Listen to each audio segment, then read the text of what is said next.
पिछले साल सवाई माधोपुर शहर में अगस्त तक हुई भारी बारिश ने कुछ इलाकों में बाढ़ की स्थिति बना दी थी और हजारों परिवारों को कई दिनों तक परेशानी उठानी पड़ी। सवाई माधोपुर में ये नजारा हर 2-4 साल में दिखाई देता रहा है। लाखों लोगों की इसी पीड़ा को दूर करने के लिए जल संसाधन विभाग बड़ी राहत की तैयारी में जुटा है। शहर में बाढ़ की स्थिति बनाने वाले लठिया और झरेटी नाले के बाढ़ मार्ग परिवर्तन की बड़ी योजना के तहत जल्द ही डीपीआर भी तैयार होगी। डीपीआर में किन किन बिंदुओं पर काम होगा, देखिए ये खास रिपोर्ट। सवाई माधोपुर स्थित लटिया नाले में भारी बारिश के साथ ही बाढ़ की स्थिति बनती रही है और पिछले साल तो हालात बहुत ही विकट बने थे, जिससे ग्रामीण क्षेत्रों में जल भराव हुआ, बुनियादी ढांचे, आजीविका और सार्वजनिक सुरक्षा को नुकसान पहुंचा। पिछले साल सवाई माधोपुर शहर में अगस्त तक 1227.30 mm और 1152.50 mm की सबसे भारी वर्षा दर्ज की गई। ऐसे में बाढ़ के चलते हजारों परिवारों को कई दिनों तक घर से बाहर रहना पड़ा और घर से पानी निकलने के बाद ही समस्या का समाधान हो सका। अब मुख्यमंत्री की पहल पर दोनों नालों से बाढ़ की स्थिति परिवर्तन के लिए बड़े स्तर पर काम भी शुरू हो सकेगा। डीपीआर में क्या क्या होगा? लटिया नाला और झरेटी नाला की हाइड्रोलिक क्षमता, बहाव की निरंतरता को बेहतर बनाना ताकि आसपास के इलाकों में लोग सुरक्षित रह सकें। लटिया नाला का ड्रोन सर्वे करना ताकि इलाके का सेक्शन, क्रॉस सेक्शन और रेवेन्यू मैप तैयार किया जा सके।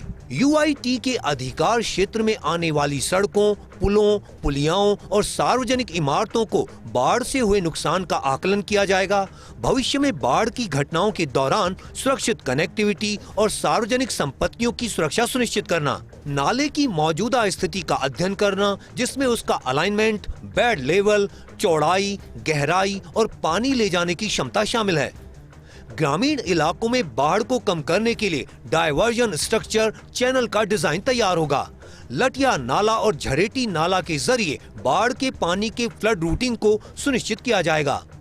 वैज्ञानिक तरीके से गाद निकालना, चैनल को बहाल करना, कैचमेंट एरिया हाइड्रोलॉजी और रेनफॉल रन ऑफ मॉडल के जरिए बाढ़ के पानी के इनफ्लो और डिस्चार्ज की मात्रा की जांच करना।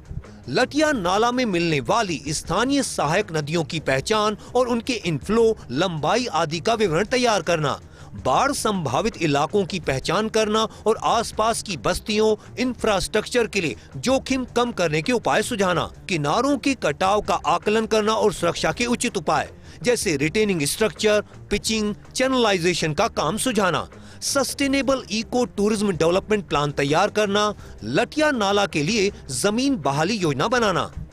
जल संसाधन विभाग ने हाल ही बड़ी बैठक कर सवाई माधोपुर में नालों की समस्या के माध्यम पर परामर्श सेवाओं के लिए 295.14 लाख रुपए की राशि का प्रस्ताव तैयार किया है, जिसमें 30 से अधिक बिंदुओं को शामिल किया जाएगा ताकि हर एंगल से देखा जा सके कि किस तरह बाढ़ के पानी से निजात मिल सकती है। अब देखने वाली बात यह रहेगी कि कितनी जल्दी डीपीआर बनती है और काम कब तक धरातल पर दिखाई देता है। लटिया और झरेटी नाले से प्रभावित हजारों परिवारों को बाढ़ के पानी से बचाने और सुरक्षित रखने पर डीपीआर बनाने की कवायद तो हो रही है, लेकिन देखने वाली बात यह रहेगी डीपीआर बनने के बाद काम कब तक शुरू हो पाता है और कब खत्म हो पाता है, ताकि हजारों परिवारों को हमेशा रहने वाले बाढ़ के खतरे से निजात मिल सके।